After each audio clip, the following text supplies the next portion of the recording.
नमस्कार, मैं जनवक्ता श्रीओम गौतम और बड़ी खबरें आज काफ़ी आ रही हैं। उनमें से एक बड़ी खबर है कि प्रधानमंत्री ने कल मन की बात की थी और उसके बाद में एक समाचार बना कि प्रधानमंत्री के यूट्यूब के वीडियो पर लाइक से ज़्यादा डिसलाइक आए। वो कहां से और क्यों आए वो हम आपको बताएंगे। उसके साथ साथ एक बड़ी खबर सुप्रीम कोर्ट से भी आ रही है, वो है विजय माल्या को लेकर। दरअसल आज विजय माल्या की एक पुनर्विचार याचिका पर सुप्रीम कोर्ट में सुनवाई हो रही थी, जो 2017 के अवमानना केस को लेकर थी, जिसमें विजय माल्या के ऊपर अवमानना का मामला सुप्रीम कोर्ट ने लागू किया था और उसके लिए पुनर्विचार याचिका लगाई गई थी। अब सुप्रीम कोर्ट ने एक बड़ा आदेश दे दिया है कि विजय माल्या को 5 अक्टूबर को 2 बजे सुप्रीम कोर्ट में पेश होना पड़ेगा और इसके लिए सुप्रीम कोर्ट ने केंद्र सरकार को भी स्पष्ट तौर पर निर्देश दे दिया है कि किसी भी हालत में विजय माल्या को इन पर्सन यानी कि व्यक्तिगत रूप से सुप्रीम कोर्ट पर पेश किया जाए। अब बात करते हैं विस्तार से। दरअसल मोदी ने कल एक वीडियो उनका रिलीज हुआ था मन की बात का, जिसको लेकर कांग्रेस पार्टी एक कैंपेन जो पहले से चला रही थी उसी के हिस्से के तौर पर अपनी पीआर एजेंसियों के माध्यम से कांग्रेस पार्टी ने उस वीडियो को डिसलाइक कराना शुरू किया और इस पर जो लाइक आ रहे थे उससे ज़्यादा डिसलाइक आने लगे। तो सभी लोगों के कान खड़े हो गए और लोग ये सोचने लगे कि ऐसा कैसे हो सकता है। अब तक मोदी के जो भी वीडियो आते थे उन पर लाइक होते थे, लेकिन इस बार कांग्रेस ने एक चाल चली और उससे पहले जो कांग्रेस एक चाल चल रही थी वो थी नीट और जेईई की परीक्षाओं को लेकर, उसके बहिष्कार को लेकर। और इस पर भी जो लाइक आ रहे थे, जो कैंपेन को सपोर्ट करने वाले थे, वो काफ़ी ज़्यादा दिख रहे थे। जब इस पूरे मामले की जांच की गई तो पता चला कि ये सारे के सारे जो लाइक्स या डिसलाइक आ रहे हैं प्रधानमंत्री के वीडियो पर, वो दरअसल भारत से नहीं बल्कि बांग्लादेश, पाकिस्तान और टर्की जैसे देशों से कराए जा रहे हैं। यानी ये पैसे देकर एक खेल खेला जा रहा था सोशल मीडिया पर, उसी सोशल मीडिया पर जिसको कि कांग्रेस पार्टी मोदी सरकार के हाथों बिका हुआ बताती है। कभी कहती है फेसबुक बिक गया है, कभी कहती है ट्विटर बिक गया है और कभी कहती है व्हाट्सएप भी मोदी सरकार ने खरीद लिया है। लेकिन वही कांग्रेस पार्टी चोरी छुपे इस तरीके के अभियान चलवा रही थी और नीट यानी कि जो मेडिकल की कंबाइंड परीक्षा है और जी जो कि इंजीनियरिंग के लिए है, उन परीक्षाओं को टलवाने के लिए एक बड़ा कैंपेन कांग्रेस पार्टी के द्वारा प्रियंका वाड्रा, राहुल गांधी के द्वारा चलवाया जा रहा था और इसमें सोशल मीडिया को हथियार बनाने की कोशिश की जा रही थी। लेकिन इन जो लाइक करने वाले लोग थे उनका कोई भी इन दोनों ही परीक्षाओं से लेना देना नहीं है और ज़्यादातर जो विद्यार्थी पिछले 1 साल से इन दोनों परीक्षाओं की तैयारी कर रहे थे वो पहले से ये चाहते हैं कि किसी भी तरीके से ये परीक्षाएं हो जाएं, जिससे उनकी जो तैयारी हुई है उसको वो आसानी से टेस्ट में चेक कर सकें और उसका रिजल्ट भी पा सकें। और कांग्रेस का दोहरा स्तर इस बात से समझा जा सकता है कि कांग्रेस पार्टी एक तरफ जो जी और नीट की परीक्षाओं का विरोध कर रही है और ये चाहती है कि परीक्षा टल जाए, जबकि दूसरी तरफ कांग्रेस शासित राज्यों में ये पूरे के पूरी अभी देखने को मिल रहा है कि वहाँ एग्ज़ाम कराए जा रहे हैं या एग्ज़ाम की तैयारी चल रही है। जो स्थानीय एग्ज़ाम है उनको लेकर वहाँ पर पहले से काम चल रहा है या कुछ जगह हो भी चुके हैं। दूसरी तरफ कांग्रेस पार्टी की मुखिया सोनिया गांधी हो या उसका बेटा राहुल गांधी या प्रियंका वाड्रा, ये सभी के सभी छात्रों की जो 1 साल है उसको कम करने में, बर्बाद करने में लगे हुए हैं। और जो छात्रों ने 1 साल से तैयारी की थी और अभी भी कोरोना के समय में छात्रों को बहुत लंबा समय मिला, एकांत मिला और उसमें उनकी तैयारी और ज़्यादा बेहतर हुई, न कि उनको कोई नुकसान हुआ। और वो सभी छात्र ये चाहते हैं, जिन्होंने सिंसियरली तैयारी की है, जिन्होंने मेहनत से पढ़ा है, कि ये परीक्षा इस बार जल्दी हो जाए जिससे वो अच्छे नंबरों से अपने आप को उसमें सफलता दिला सकें। दूसरी तरफ कांग्रेस पार्टी की जो वर्चुअल मीटिंग हुई 6 मुख्यमंत्रियों के साथ में, उसमें भी ये बात कांग्रेस कहना चाह रही थी कि इस पूरे मामले को लेकर सुप्रीम कोर्ट जाना चाहिए, सुप्रीम कोर्ट से इसको टलवाना चाहिए, जिसको लेकर के हेमंत सोरेन ने ये कहा था कि पहले हमें सुप्रीम कोर्ट जाने से पहले प्रधानमंत्री और राष्ट्रपति से बात करनी चाहिए, जिसको कांग्रेस ने टालने की कोशिश की थी। कांग्रेस का यही मंशा थी कि किसी तरीके से इस पूरे के पूरे जो परीक्षाएं हैं इनको टलवा कर छात्रों के मन में अपने प्रति सहानुभूति पैदा की जाए और जो उनकी राजनीतिक लुटिया डूबती हुई नजर आ रही है उसको बचाने की एक और नाकाम कोशिश की जाए। वैसे इस तरीके की नाकाम कोशिशें कांग्रेस पहले भी कर चुकी है। जिस तरीके से लोकसभा चुनावों के दौरान राहुल गांधी, जो कि कांग्रेस का एक असफलतम अध्यक्ष रहा है और उसको भारत का अधेड़तम युवा भी कहा जाता है, क्योंकि वो 51 साल का होने के बावजूद अपने आप को अभी भी युवा बताने की कोशिश करता है और तमाम ऐसे हथकंडे अपनाता है जिससे जनता उसकी तरफ आने से कतराती है। तो राहुल गांधी की तमाम कोशिशें बेकार चली गई। उसके बाद कांग्रेस ने फिर उसको बार बार लॉन्च करने की कोशिश की, उसी तरीके से जैसे कि कांग्रेस ने चुनावों के दौरान एक 72,000 का लालच जनता को दिया था, जिसको भी जनता ने पूरी तरीके से टाल दिया था।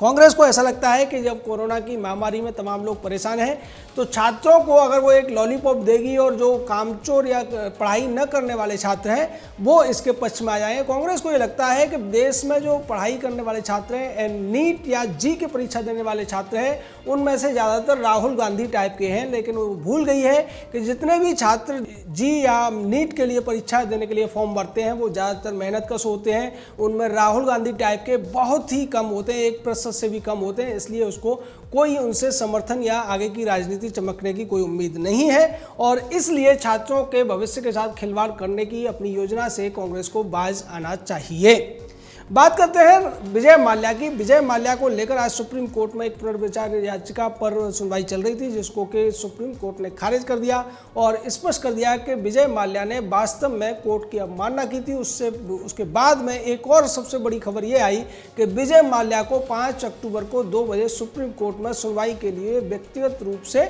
उपस्थित होना पड़ेगा, और इसको सुनिश्चित करने की जिम्मेदारी केंद्र सरकार को सुप्रीम कोर्ट ने सौंपी है। ये जो मामला था, इसमें 40 मिलियन यूरो यानी कि करीब करीब आप इसको 300 करोड़ रुपए के आसपास मान सकते हैं, ये इतनी रकम थी जिसको सुप्रीम कोर्ट ने एक आदेश दिया था कि विजय माल्या किसी भी रकम को सुप्रीम कोर्ट के आदेश के बिना और किसी भी हालत में अपने परिवार के किसी सदस्य के खाते में नहीं डालेगा, ट्रांसफ़र नहीं करेगा। जबकि विजय माल्या ने ये रकम अपने बच्चों के खातों में ट्रांसफ़र कर दी थी, जिसको लेकर सुप्रीम कोर्ट ने एक नोटिस जारी किया था विजय माल्या को। इसमें स्पष्ट कहा गया था कि ये सीधे तौर पर आपराधिक अवमानना है सुप्रीम कोर्ट की। उससे पहले कर्नाटक हाई कोर्ट ने विजय माल्या के खिलाफ तमाम ऐसे आदेश दिए थे, क्योंकि 9,000 करोड़ रुपये की धोखाधड़ी और बैंकों का कर्ज लेकर भागने का अपराधी है विजय माल्या। जबकि विजय माल्या की तरफ से वकील ने यह सफाई दी थी कि विजय माल्या की जो संपत्ति कोर्ट ने, सरकार ने या बैंकों ने जब्त कर रखी है, उसकी कीमत 9,000 करोड़ रुपए से ज़्यादा है, इसलिए इस तरीके के आदेश की कोई ज़रूरत नहीं थी। जबकि बैंकों की तरफ से यह कहा गया कि चूंकि इसकी संपत्ति का अभी नीलामी नहीं हुई है और जितने की संपत्ति है जरूरी नहीं कि वो नीलामी में उतने की ही बिके। इसके लिए एक उदाहरण दिया गया, गोवा के जो एक विला खरीद रखी थी विजय माल्या ने, जिसकी कीमत जो बाजार कीमत थी वो 250 से 300 करोड़ और हो सकता है 500 करोड़ भी हो सकती थी, लेकिन 3 बार की नीलामी के बावजूद ये जो किंगफिशर विला थी गोवा के कोंडम बीच के ऊपर, इसकी कीमत केवल 73 करोड़ मिली थी।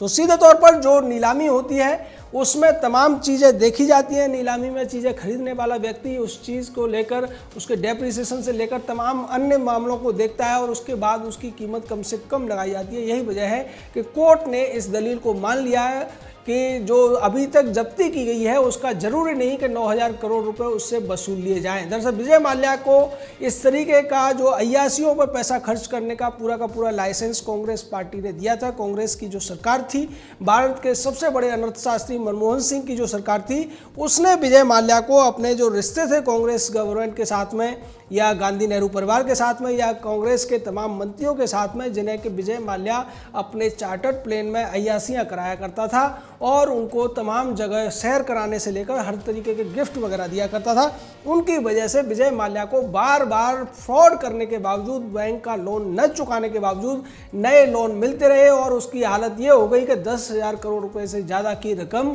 विजय माल्या के ऊपर तमाम बैंकों का बकाया हो गया। और बाद में जब ये भाड़ा फूटा तब विजय माल्या देश छोड़कर भी भाग गया। विजय माल्या को वापस लाने की तैयारियां विजय माल्या को वापस लाने की कोशिशें भारत सरकार ने कई बार की और उसको वो ब्रिटेन के जो कोर्ट है उसमें बार बार चुनौती देता रहा और ये कहता रहा कि उसके ऊपर कर्जा है, उसकी संपत्तियां जब्त हो चुकी हैं। जो दलील वो सुप्रीम कोर्ट में देने की कोशिश कर रहा था वही दलील है वहाँ भी दी गई, जबकि ब्रिटेन के कई कोर्ट ने उसको ये कह दिया कि उसका जो मामला है प्रत्यर्पण के लिए विजय माल्या को दिया जा सकता है। और भारत ने प्रत्यर्पण की काफ़ी कोशिशें की है, लेकिन अब जब सुप्रीम कोर्ट ने स्पष्ट तौर पर यह कह दिया है कि विजय माल्या को 5 अक्टूबर को पेश करना ही होगा, व्यक्तिगत तौर पर आना ही होगा, अब यह केंद्र सरकार की भी जिम्मेदारी है और विजय माल्या के ऊपर फिर से एक और बड़ा दबाव है, क्योंकि अगर वो सुप्रीम कोर्ट के आदेश को नहीं मानता है तो एक और क्रिमिनल मानना की बात उसके ऊपर लागू होगी और उससे बच पाना विजय माल्या के लिए बेहद मुश्किल है। विजय माल्या के केस में स्पष्ट तौर पर सबसे ज़्यादा अगर कोई दोषी है तो भारत का तत्कालीन प्रधानमंत्री मनमोहन सिंह और तत्कालीन वित्त मंत्री पी चिदम्बरम, जिनके कहने से, जिनकी सिफारिश से और जिनके सहयोग से ही विजय माल्या ने देश के तमाम बैंकों को 10,000 करोड़ का चूना लगाया। उसके साथ साथ विजय माल्या ने कर्जे की वजह से जो अपनी एयरलाइन बंद की और तमाम जो दूसरे कारोबार थे उनको बंद किया, उसकी वजह से हजारों लोगों को बेरोजगार होना पड़ा। उसके ऊपर राहुल गांधी को देश को जवाब देना चाहिए, जो आज देश के प्रधानमंत्री से बेरोजगारी को लेकर सवाल करता हुआ नजर आता है। कांग्रेस के उन तमाम नेताओं को इस पर स्पष्ट रूप से बयान देना चाहिए कि क्या विजय माल्या का इतना बड़ा जो फ्रॉड हुआ था, इतना बड़ा जो घोटाला हुआ था, उसमें कांग्रेस की मदद से ये सब हुआ था, तो क्या गांधी नेहरू परिवार इसके लिए जिम्मेदार नहीं है? क्या उनकी नैतिक जिम्मेदारी नहीं थी कि इस तरीके से रिश्वत लेकर विजय माल्या की मदद न की जाए? और जब विजय माल्या भाग गया तो कांग्रेस इसको मुद्दा बनाती रही और एनपीए के नाम पर जो केंद्र सरकार है उसको घेरने की नाकाम कोशिश भी करती रही। लेकिन चूंकि अब ये सोशल मीडिया की वजह से और तमाम जो इंटरनेट पर तमाम जानकारी है और उसमें ऑथेंटिक भी है, थोड़ी फेक जानकारियाँ भी होती हैं, लेकिन जो समझदार लोग हैं ऑथेंटिक जानकारी को आसानी से निकाल लेते हैं। और उसके अलावा आरटीआई वगैरह है, इन सभी जो माध्यम है इनके द्वारा पूरे देश को आज पता चल चुका है कि विजय माल्या हो, नीरव मोदी हो, मेहुल चौकसी हो या इसी तरीके के जो राणा कपूर से लेकर तमाम जो जिग्नेश जैसे लोग हैं, ये सब के सब घोटाला करने में इसीलिए कामयाब हुए क्योंकि ये अपने घोटाले की एक निश्चित रकम, निश्चित परसेंटेज गांधी नेहरू परिवार को चौथ के रूप में देते थे। और उसी का नतीजा है, उसी कमीशन का नतीजा है कि ये इतनी आसानी से हजारों करोड़ रुपए के घोटाले करने के बाद भी देश में सुरक्षित बने रहे, अपनी आईसियाँ करते रहे और अपने परिवार के नाम पर हजारों करोड़ की संपत्तियां भी जोड़ते रहे। लेकिन अब जिस तरीके से सुप्रीम कोर्ट और केंद्र सरकार मिलकर काम कर रहे हैं, उससे ऐसा लगता है कि ये जो जितने भी भगोड़े आर्थिक अपराधी हैं उनको देश के अंदर लाया जाएगा और देश की जनता का जो पैसा उन्होंने घोटालों में लूटा है उस सभी पैसे को वसूल भी किया जाएगा। जय हिंद, जय भारत।